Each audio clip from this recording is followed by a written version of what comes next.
Alright, so I think we can start the class now. So we have here the first class of English, and we will discuss about few things. Not going to read the first poetry, okay? So I'm going to discuss about the pattern of the paper, because in English the pattern is very important. कि pattern पता होना चाहिए कि paper आता किस तरह से. Chemistry में इतनी रीड नहीं होती है, वहाँ कॉन्सेप्ट पता होने चाहिए कि पढ़ना क्या है, ठीक है. पेपर जो भी आ जाए. इंग्लिश में ऐसा नहीं होता है. इसमें आपको देखना होता है क्वेश्चंस कौन से अपेयर होते हैं या किस तरह से तैयारी करनी होती है, कौन कौन से टॉपिक्स होते हैं, ठीक है. तो first of all in first English we have the paper. तो मार्क्स जो है इसके फर्स्ट इंग्लिश के पेपर के मार्क्स वो 100 होते हैं, 100 मार्क्स के. 9th एंड 10th में आपके जो है वो जो पेपर्स होते हैं वो 75 मार्क्स के होते हैं, ठीक है. In first year second year में मार्क्स जो है वो 100 होते हैं, ठीक है. उसके बाद फिर जो यहाँ पर आपका वो है टाइम अलाउड है, टाइम होता है उसमें 3 आवर्स, 3 घंटे का होता है. 3 आवर्स में आपको पेपर करना होता है, अटैम्प्ट करना होता है. और 3 सेक्शंस इसमें बने होते हैं, 3 सेक्शन से डिस्ट्रीब्यूटेड है ये, ठीक है. तो सेक्शन ए जो होता है आपका that is called MCQs, multiple choice questions. और सेक्शन ए आपका यहाँ पर ये होता है 20 मार्क्स का, 20 नंबरों का, ठीक है. 20 मार्क्स का सेक्शन ए होता है. अब MCQs कहाँ से आते हैं. MCQs जो है वो आपके पास 3 बुक्स से, पहले बात तो 3 बुक्स, जो 3 बुक्स हैं तीनों बुक्स से आते हैं, ठीक है. और उसके अलावा ग्रामर से आते हैं, ठीक है. तो ये आपके पास सेक्शन ए हो जाता है. उसके बाद सेक्शन बी, सेक्शन बी आपका होता है that is called short question answer. अच्छा, शॉर्ट क्वेश्चन आंसर के अंदर ये आपके पास मार्क्स टोटल होते हैं 50. तो ये 50 मार्क्स का आपका होता है. और इसके अंदर 4 सब सेक्शन में छोटे होते हैं, सब सेक्शंस इसके अंदर होते हैं. 50 मार्क्स होते हैं. उसमें एक नोट लगा होता है और नोट में लिखा होता है कि अटैम्प्ट एनी 10 क्वेश्चंस, कोई 10 क्वेश्चंस करें. बस 10 क्वेश्चन करने होते हैं. तो आपके पास ये 5 × 10 = 50 मार्क्स होते हैं. हर सवाल जो है वो 5 नंबर का होता है. अच्छा, अटैम्प्ट एनी 10 क्वेश्चन और at least 2 question from each part. और हर एक ये सब सेक्शन से आप कम से कम 2 करेंगे लाजमी, ज़्यादा भी कर सकते हैं, कम से कम 2 करना पड़ेगा, ठीक है. ये आपके पास तरीका होता है इस तरह से, ठीक है. तो अब इसके अंदर सब सेक्शन क्या होते हैं ज़रा चेक करें कि 4 सब सेक्शन होते हैं. तो सबसे पहले आपके पास होता है सब सेक्शन ए, या 1 2 3 4 रोमन्स में होता है ये सब सेक्शन 1. जो सब सेक्शन 1 होता है इसको ये आपका प्रोस जो कॉपी चैप्टर्स होते हैं उससे आता है. उसके अंदर आपके पास 4 क्वेश्चंस होते हैं, ठीक है. तो अगर ये आपका क्वेश्चन नंबर 1, ये MCQs क्वेश्चन नंबर 1 अगर आपका हो गया, तो क्वेश्चन नंबर 2 उस तरह से, क्वेश्चन नंबर 3, क्वेश्चन नंबर 4 और क्वेश्चन नंबर 5, ये 4 क्वेश्चंस यहाँ पे होते हैं, चैप्टर से रिलेटेड क्वेश्चन आंसर होते हैं. उसके बाद आता है आपके पास सब सेक्शन 2. सब सेक्शन 2 में आपके पास होते हैं, ये आते हैं आपके पोम से, पोट्री सेक्शन से, यह पोट्री सेक्शन से होता है. फिर 4 क्वेश्चन इसमें होते हैं, question number 6, question number 7, question number 8, question number 9, ठीक है. देन उसके बाद होता है आपके पास सब सेक्शन 3. सब सेक्शन 3 जो होता है आपका, उसमें आपके पास होता है, ये होता है आपका प्ले, जो एक बुक पता है सबसे पतली वाली जो बुक है प्ले, ठीक है. अब प्ले में आपके पास जो क्वेश्चंस यहाँ पे इंक्लूडेड होंगे, ठीक है. तो ये आपके पास question number 10, question number 11, question number 12 और क्वेश्चन नंबर 13, 4 क्वेश्चंस यहाँ पर होंगे. तो आपको टोटल अब इनमें से ना सेक्शन बी जो है टोटल इसमें से आपको 10 करने हैं, 12 सवाल है, ठीक है. 8 4 + 4 अभी और भी क्वेश्चन है. सेक्शन सब सेक्शन 4 नहीं लिखा मैंने, ठीक है. तो अब यहाँ पर नेक्स्ट होता है सब सेक्शन 4. सब सेक्शन 4 जो है वो आपका ये होता है आपका ग्रामर पोर्शन. ये पूरा शॉर्ट क्वेश्चन ही चल रहा है, उसके अंदर सब सेक्शंस बने होते हैं, ठीक है. ऐसा पेपर आपने 9 10 में नहीं किया है. फर्स्ट टाइम इंग्लिश और सेकेंड इंग्लिश थोड़े डिफरेंट पैटर्न में. अब सब सेक्शन 4 के अंदर ग्रामर के अंदर अब इसमें 3 क्वेश्चंस होते हैं, क्वेश्चन नंबर 14, क्वेश्चन नंबर 15 और क्वेश्चन नंबर 16, ठीक है. अब ये जो आपका क्वेश्चन नंबर 14 होता है, दैट क्वेश्चन नंबर 14, ये यहाँ पर होता है आपका होमोफोन्स. होमोफोन्स किसे कहते हैं, पेयर ऑफ वर्ड्स को अपने सेंटेंस में इस्तेमाल करते हैं. कम तो होमोफोन्स क्या होता है, होमोफोन्स में आपके पास डिफरेंट पेयर ऑफ वर्ड्स होते हैं, इनको आप अपने सेंटेंसेस में इस्तेमाल कर रहे होते हैं, ठीक है. सेम पेयर ऑफ वर्ड्स, इसको होमो मतलब होता है सेम, फोन का मतलब होता है साउंड, सेम साउंड वाले वर्ड्स होते हैं. जैसे होता है ना, जैसे वीक 2 तरह, वीक कमज़ोर वाला होता है, वीक हफ्ते वाला होता है, दोनों वीक्स को इस्तेमाल करना होता है अपने सेंटेंस में. इस तरह से और बहुत सारे वर्ड होते हैं, सेल होता है, ठीक है, CLL सेल भी होता है, CLL सेल भी होता है, तो इस तरह के यहाँ पर होता है, तो दैट इज़ कॉल्ड कि ये आपका होमोफोन्स है। ये बहुत इजी क्वेश्चन होता है। उसके बाद क्वेश्चन नंबर 15 आपके पास होता है match the column. Match the column करना पड़ता है, कॉलम ए को कॉलम बी से मैच करना होता है। और सर यहाँ पे आपके पास इसमें वर्ड्स मीनिंग्स होते हैं, वर्ड्स मीनिंग्स होते हैं, मैच द कॉलम करना पड़ता है, या फिर ईडियम्स होते हैं। ईडियम्स होता है ना, टू शेड क्रोकोडाइल टीयर, इस तरह से आपने किया होगा, Apple of one side, Apple of Discord, इस तरह के। और क्वेश्चन नंबर 16 जो लास्ट क्वेश्चन है वो होता है आपका that is correct, that is fill in the blanks होता है। ये फिल इन द ब्लैंक्स, या इसको फिल इन द ब्लैंक्स तो नहीं कह सकते, इसको बेहतर ये होगा कि इस तरह से आप कह दें करेक्शन ऑफ सेंटेंस होता है ये, ठीक है, करेक्ट द सेंटेंस, या स्पॉट द एरर कह दें कि एक जुमला है उसमें एरर होता है, एरर को स्पॉट करना पड़ता है, ठीक है, क्वेश्चंस होते हैं। ये आपके पास 3 क्वेश्चन होते हैं टोटल, आपके पास 4 + 4 8, 8 + 4 12, 12 + 3 जो है वो इस तरह से आपके पास 15। 15 में आज आपको 10 करना है, तो 5 आपको चॉइस पे दिए जा रहे हैं, 5 सवाल आपके चॉइस में।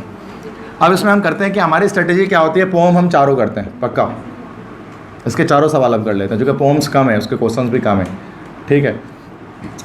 प्रोज जब अच्छा जब उसके बाद जब हम प्ले में जाते हैं तो प्ले हमारे पास 2 हैं, एक प्ले आपके पास है जिसका नाम है प्रोग्रेस, और एक प्ले आपके एक पास है जिसका नाम है कॉन्ट्स रिवेंज।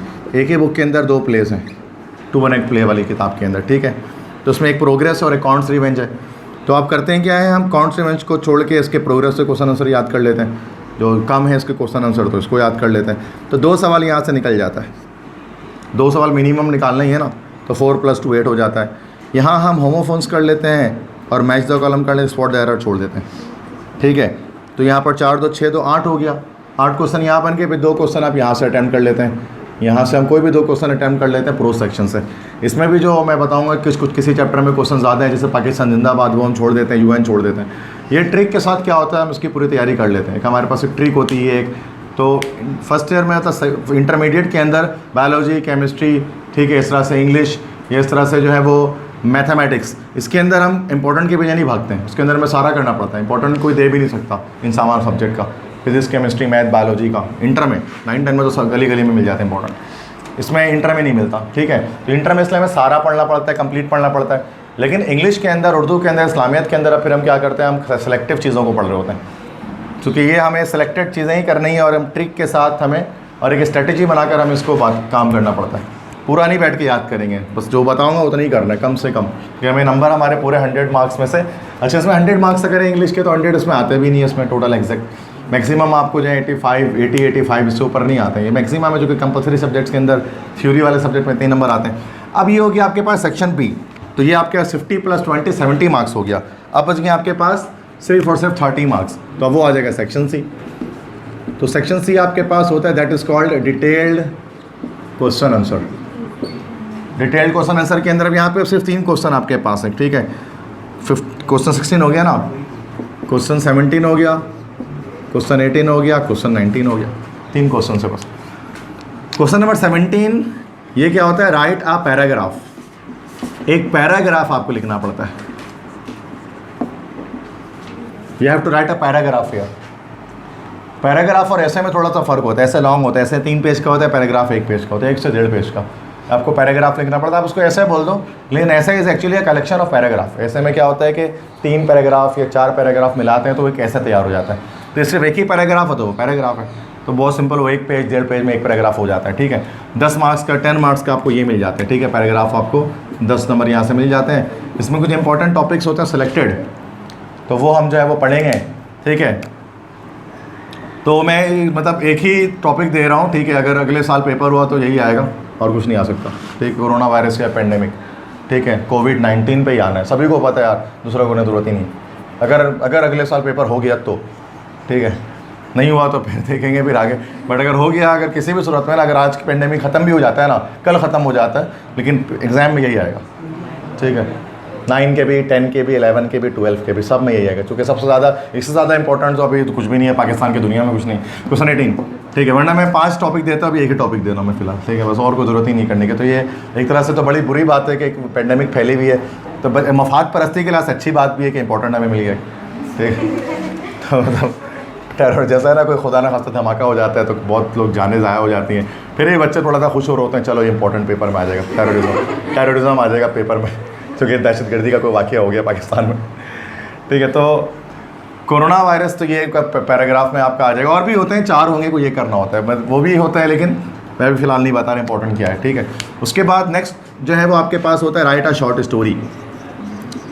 एक शॉर्ट स्टोरी लिखना होता है, या शॉर्ट स्टोरी नहीं लिखना चाहते हो तो लेटर टू एडिटर, एडिटर को एक लेटर लिखना होता है। दोनों में से कोई एक करना होता है, जो आपकी मर्ज़ी है।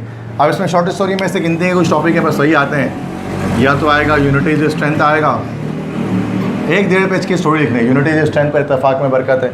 ठीक है, किसान वाली कहानी, अपने छोटे बेटे लोग को दे देता है तोड़ने के लिए क्या लकड़ी, तो एक एक करके पहले वो लकड़ी तोड़ते हैं तो टूट जाते, एक साथ में ही टूट रहा होता है, इस तरह से यूनिटी इज स्ट्रेंथ। दूसरा आपके पास है honesty is the best policy, ईमानदारी बेहतरीन हिकमत अमली है। तो ये आपका इसमें भी क्या है कि ये सिंपल है, वो लकड़हारे वाली कहानी है, वो लकड़हारा जंगल में लकड़ी काट रहा होता है, उसका लकड़हारा गिर जाता है, वो उसकी वो जो एक्स होता है कुल्हाड़ा, वो गिर जाता है दरिया के अंदर, परी आती है, फिर उससे बोलते क्यों रो रहे हो, वो वाली कहानी सुनाऊंगा तो मैं, सोने का देती है पहले, उसके बाद फिर जो है चांदी का, उसके बाद से लोहे का मिलता है। ये लिखना है, बच्चे भी लिख देंगे यार। उसके थर्ड उसके बाद जो है वो आपका a friend in need is a friend in deed, दोस्त वो जो मुसीबत में भाग जाए, नहीं सो काम आए, तो a friend in need is a friend in deed. ठीक है, तो दोस्त वो जो मुसीबत में काम है, उसमें वो सिंपल कोई भी कहानी ले सकते हैं, जैसे वो 2 हज़ारों पे रीच आ जाता है तो एक बंदा सो जाता है नीचे और एक बंदा ऊपर चढ़ जाता है दरख्त पे, वो वाली कहानी। उसके बाद चौथा उसके बाद है ग्रीड इज़ अ कर्स, लालच बुरी बलवा है, तो वही वाला सिंधी वाला लिख देना, किनन गाँव में एकड़ो मारी रहने दो, वो वाला। ठीक, तो उसमें वो वाला सोने के जो अंडे देती थी मुर्गी, तो वो काटता है पेड़ के एक साथ सारा मुर्गी अंडे, तो कुछ भी नहीं निकलता है, सेम भाई। ठीक है, तो क्रेडिट द कर्स चौथा टॉपिक हो गया। 5th टॉपिक और 5वां टॉपिक इसका तुम लोग क्या लिखो, क्या रह गया अब, एक हाँ प्राइड एट अ फॉल, गरूर का सर नीचा, तो उसमें तो वो है वही सोलोनिस्टेड विंस द रेस वाली, अरे खरगोश और वो कछुए वाली, वो दौड़ता है खरगोश तेज़ी में, फिर सो जाता है, कछुआ भाग के जीत जाता है रेस। सुना होगा, ये तो 1000 बार सुन चुके। कुछ भी लिख देना, रट्टा नहीं मारोगे तो खुद से भी लिख सकते हैं। ठीक है, ये तो ये आएगा, ये नहीं तो लेटर टू एडिटर। मैं बच्चों को लेटर टू एडिटर कराता नहीं है, मैं कहता हूँ यही कर लो, शॉर्ट स्टोरी आराम से हो जाता है। क्वेश्चन नंबर 18 के बाद क्वेश्चन नंबर 19। क्वेश्चन 19 आपका है ट्रांसलेशन, मतलब ट्रांसलेट इनटू इंग्लिश। 5 सेंटेंसेस होता है। अच्छा ये देखो मार्क्स देखो, ये भी 10 मार्क्स का ही है, ये भी 10 मार्क्स का है, और ट्रांसलेट टू इंग्लिश 5 सेंटेंस होते हैं और 10 मार्क्स आपको मिलते हैं। इसमें ट्रांसलेट टू इंग्लिश में आपको ट्रांसलेशन करना होता है, टेंसेज और मॉडल्स की टेक्निक्स आपको मतलब टेंसेज वगैरह की जो टेक्निक्स होने ट्रांसलेशन की, वो आपको आनी चाहिए। तो ये 30 मार्क्स आपके यहाँ पर हो गए, 50 यहाँ पर हो गए, और यहाँ पर आपके 20 हो गए, तो टोटल आपके 100 मार्क्स का पूरा जो है वो कोर्स आपका बन गया। अब इसके लिए तैयारी करनी किसकी है, मैं जिसको कार्ड इसकी तैयारी करनी नहीं करना है, नहीं पढ़ना उसको पूरा साल नहीं पढ़ो, पूरा साल नहीं पढ़ो, ये भी नहीं पढ़ो। ठीक है, कुछ ज़रूरत ही नहीं है। जो तैयारी करनी है ना, सिर्फ मैं बता रहा हूँ ना, वो ये है, ये क्वेश्चन जो है ना, sub section 1, sub section 2, sub section 3, सबसे मुश्किल काम ये है कि आपको क्वेश्चन आंसर्स को याद करना, क्योंकि इसके एक क्वेश्चन 5 मार्क्स का है, और एक सवाल में कम से कम आप 10 to 15 लाइन्स लिखते हैं फर्स्ट ईयर की। फर्स्ट ईयर सेकंड ईयर के जो क्वेश्चन आंसर होता है ना, कम से कम 10 से 15 लाइन। 9-10 में आप 3 से 4 लाइन लिखने वाले सवाल करते थे, और अब आपको 10 to 15 लाइन्स लिखना है। तो ये क्या है कि इसका मतलब मुश्किल होगा याद करने में। उस तरह 9-10 में जो वर्ड्स इस्तेमाल करते हैं वो भी इजी इस्तेमाल करते हैं वर्ड्स को। इंटरमीडिएट में वर्ड्स भी मुश्किल यूज़ हो रहे होते हैं, नॉर्मल वर्ड्स आप नहीं लिख सकते हैं जो कि आप 9-10 में लिख रहे होते हैं। इसकी वजह से पूरे साल बच्चे इसकी तैयारी करते हैं क्वेश्चन आंसर की, चैप्टर्स के, प्ले के और पोइट्री के क्वेश्चन आंसर। पहले हम पोइट्री के क्वेश्चन आंसर याद कर लेंगे, उसके बाद फिर हम प्ले के करेंगे, देन हम प्रोज के करेंगे। ये हमारा पैटर्न होता है। बस समझ आ गया यहाँ तक? उसको लिखना है तो लिखो।